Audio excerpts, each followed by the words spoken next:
Nawacho maber ni lokruok madhi timre e boma kae nyaka bed gi challenges. Nitie joma biro winje ber, nitie be joma neno ni gino ber bobet tin.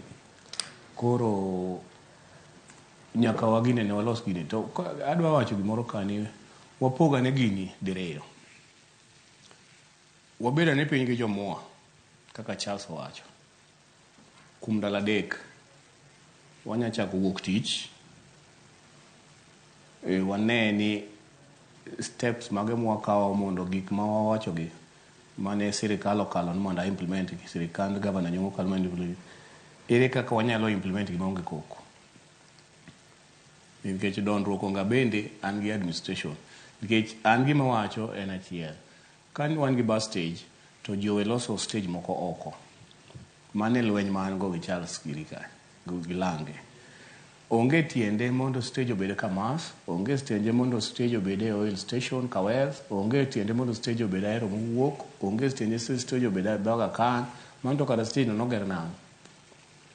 Koro wabed kod gi piny mondo wawinjre ni wiga 2 modonge watimo nang'o.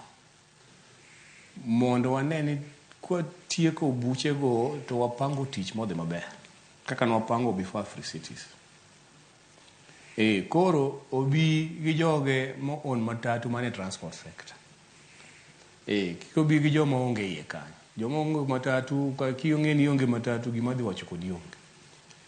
King'eyo ni ok in member mar sako, nikech sako bende koro giwuoyo ke giwe podho nyaka gidonje i sako. King'eyo ni in member mar sako gima wacho kodi onge. Adwaro doge moa gi jo sako maran matatu. Mondo walorre ot. Kata kamoro ndalo 3 wariere gi route plan go. Mondo wane ni tang'oma rach mok kik watim sani to mane maber mwanya timo sani. Koro ayie Charles ka owuok odhi omany Lange ochak loso. Koro kik gini giriwe jo nyamlori nikech mago koro traders mago deviate gibi kaka jo transport. Kik giriwe jomoko nono moko do luongo nyinge ka an studio moko do adwa na bed clear mondo watim gima nyalo konyo jopiny.